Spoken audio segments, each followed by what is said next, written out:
Fala, nação! Seja bem-vindos. Antes de mais nada, se inscreva no canal, deixa o like e compartilhe. Isso vale o mundo para nós. Aqui você vai ficar por dentro de tudo o que acontece no Timão: contratações, saída de jogadores e bastidores.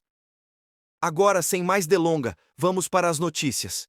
De agora à noite, o Corinthians está contratando Pedro Henrique, atacante do Inter. Como assim, Chico? Quem é esse cara? Inclusive o Timão está vencendo uma concorrência de Vasco e Cruzeiro, que queriam contar com o jogador.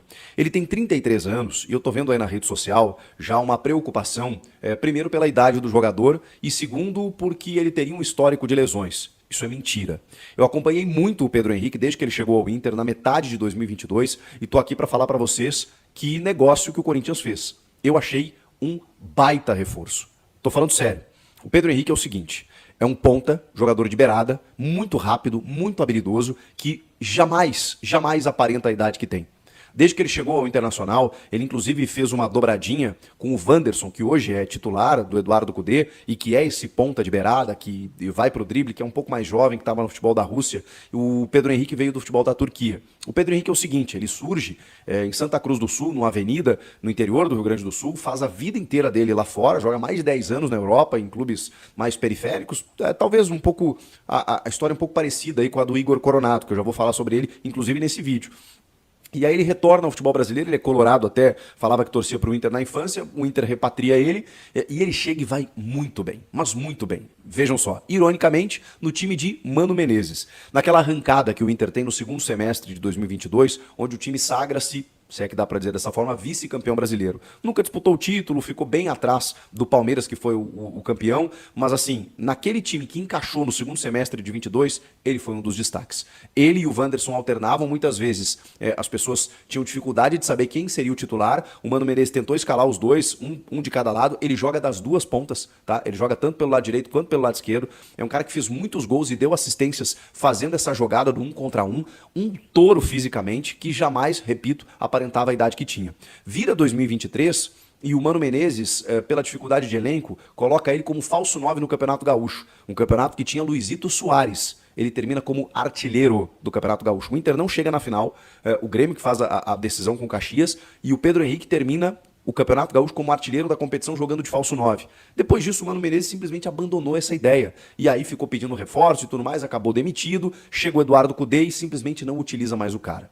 Ele teve uma lesão muscular de grau 2 na Libertadores da América de 23 no mês de junho, depois de um jogo contra o Independiente Medellín, ficou 30 a 40 dias fora, e depois, lá em setembro do ano passado, ele teve uma fratura no braço depois de um jogo contra o Goiás, que nada tem a ver com sequência de lesões, histórico de lesões, inclusive relacionados a sequência de jogos, nada a ver, uma coisa completamente fortuita, ao acaso, aleatória, uma fratura no braço. E isso deixou ele um tempinho afastado, ele voltou na reta final, mas o Eduardo Cudê sempre preteriu o Pedro Henrique em detrimento de outros jogadores. E por isso ele perdeu espaço desde o final do ano passado, inclusive no começo desse ano. Era certo que ele seria negociado, porque o Eduardo Cudê, sei lá, não conta com ele, até porque o Inter contratou muitos jogadores pro ataque. Ele perdeu espaço por conta disso. Ele teve lesões, é verdade, essa última aí um pouco mais séria, mas nada a ver com uma questão muscular, de joelho e tudo mais, uma questão de fratura no braço.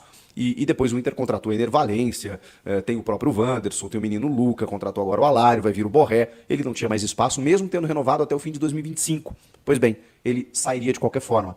Teve o interesse do Cruzeiro, quase fechou com o Vasco, e o Corinthians atravessou todo mundo para fechar a contratação dele. Eu gostei.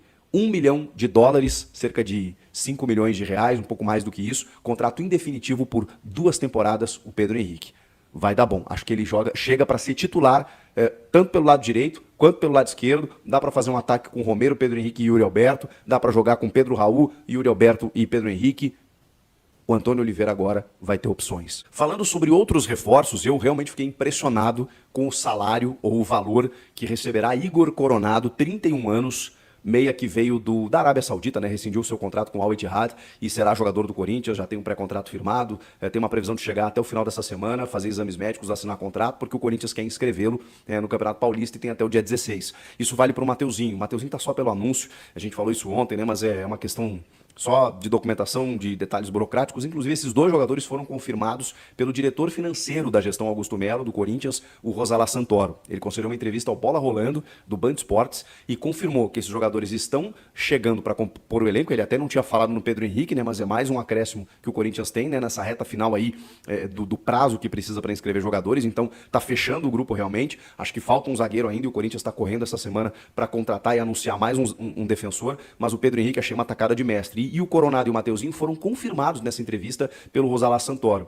E ele falou inclusive da folha de pagamento. A folha de pagamento da gestão do Írio era na casa de 22 milhões de reais. Aí você vê que uma folha de pagamento nesse valor, terceira, quarta do Brasil, ela jamais poderia ser de um time que brigou para não ser rebaixado, né, gente? Pois bem, inicialmente o Rosalá Santoro falou que a ideia era enxugar a folha de pagamento, mas, claro, né, quando você investe no futebol, quando você faz reposições, trocas, né, o Corinthians liberou muitos jogadores, mas precisava contratar, você não enxuga tanto assim. Até porque eles entenderam que 30% da receita de televisão é pela performance no campo. Então, dependendo de quanto o time vai bem no Campeonato Brasileiro, nas competições, você consegue melhorar a tua receita de direitos de televisão. Então você precisa investir no futebol. É uma conta meio, né, para você arrecadar. O futebol é simples, né? Para você arrecadar, para você ter mais receita, você precisa investir. E é claro que o Corinthians tem uma dificuldade financeira, tem uma dívida que só cresce, tem uma dívida de 1 bilhão e 600 milhões, né? Que o Rosalá até destrinchou. Ele sempre ouviu uma dívida de 900 milhões, mas os caras nunca colocavam a Arena, e tem que colocar a Arena, né? Que tem uma dívida aí de 700 milhões. Então você tem a dívida da Arena de 700 milhões, mais 500 milhões em impostos, mais 400 milhões em dívidas a curto prazo. 200 milhões são a curto prazo, né? E esse é o problema. Até a metade do ano, o Corinthians tem que quitar essas dívidas. E isso faz com que o clube tenha perdido muito crédito no mercado. Então, a ideia agora é fazer esse aporte, né, de 100 milhões que o clube está fazendo, muito pela grana da venda do Moscardo, para poder investir no futebol e recuperar ali na frente. É uma equação bem complicada, mas o clube vive do futebol, vive do resultado de campo. E para você ter resultado de campo, você tem que investir no seu elenco. É o que o Corinthians está fazendo. Muita gente está desconfiada, né? Poxa, liberamos vários jogadores acima dos 30 anos e estamos contratando outros acima dos 30 também. Acho que tem uma diferença de 31 até 33 anos e de 35 para cima. Acho que tem uma diferença hoje no nível físico que exige o futebol. E também, muitos jogadores estavam no encerramento de ciclo, né, que precisavam ir embora. Então, você mantendo a tua média de idade ali de 27, 28 anos, 26 anos e contratando um que outro mais experiente também eu acho importante, né? Você não pode fazer um time só com molecada ou só com jovens. Nesse sentido, o Igor Coronado de 31 anos está chegando e o Rosalá Santoro nessa entrevista confirmou que o custo dele mensal será em torno ou perto de, pasme, 2 milhões de reais. Isso envolve salário, mas direito de imagem e luvas. Porque o que acontece? Como ele vem de graça, ele vem liberado, ele vem com um contrato rescindido e assim, teoricamente abriu mão, né, de um certo valor, o Corinthians compõe o salário dele com essas luvas diluídas, né? A gente está falando de um pouco mais de 7 milhões de euros em 2 anos de contrato. Isso dá quase 40 milhões de reais, você divide em 24 meses, dá uma média aí de entre 1,5 milhão e 2 milhões de reais compondo salários e luvas. Isso é que o Coronado vai receber por mês no Corinthians. É um investimento considerável. Assim, o Coronado não tem um destaque, e tá aqui um cara que tá apoiando a vinda dele, porque acho que ele é bom jogador, vai agregar tecnicamente, acho que vai corresponder. E não cabe a mim discutir aqui a finança do clube. Quem tem que discutir as finanças do clube, quem tem que discutir isso é o diretor financeiro, ele tem que ver onde aperta o sapato. Agora, por um jogador que assim, até pouco tempo era desconhecido do grande público, e ainda é, né? Porque ele nunca atuou no Brasil e atuou só em outros mercados, apesar da qualidade técnica dele, apesar da concorrência, que quando ele ficou livre, todo mundo queria, né? Botafogo, Flamengo, e o Corinthians conseguiu essa preferência pelo empresário, Rafa Brandino, que é corintiano, que está ajudando muito no processo, e do próprio Igor, que queria jogar no Corinthians, mas quase 2 milhões de reais, esse cara vai ter que jogar muita bola. Infelizmente, essas questões vazam, e isso joga uma pressão no jogador, né? Porque ele vai ter que corresponder dentro de campo todo esse investimento que está sendo feito nele. Mas o Rosalá Santoro confirmou, que a gente já tinha trazido aqui, o Coronado é jogador do Corinthians, está chegando no final da semana, inclusive ele revelou até o salário dele, né? E o Mateuzinho está nesse bolo aí também, agora mais o Pedro Henrique, vai fechar e totalizar uma folha de pagamento na casa de 20 milhões de reais.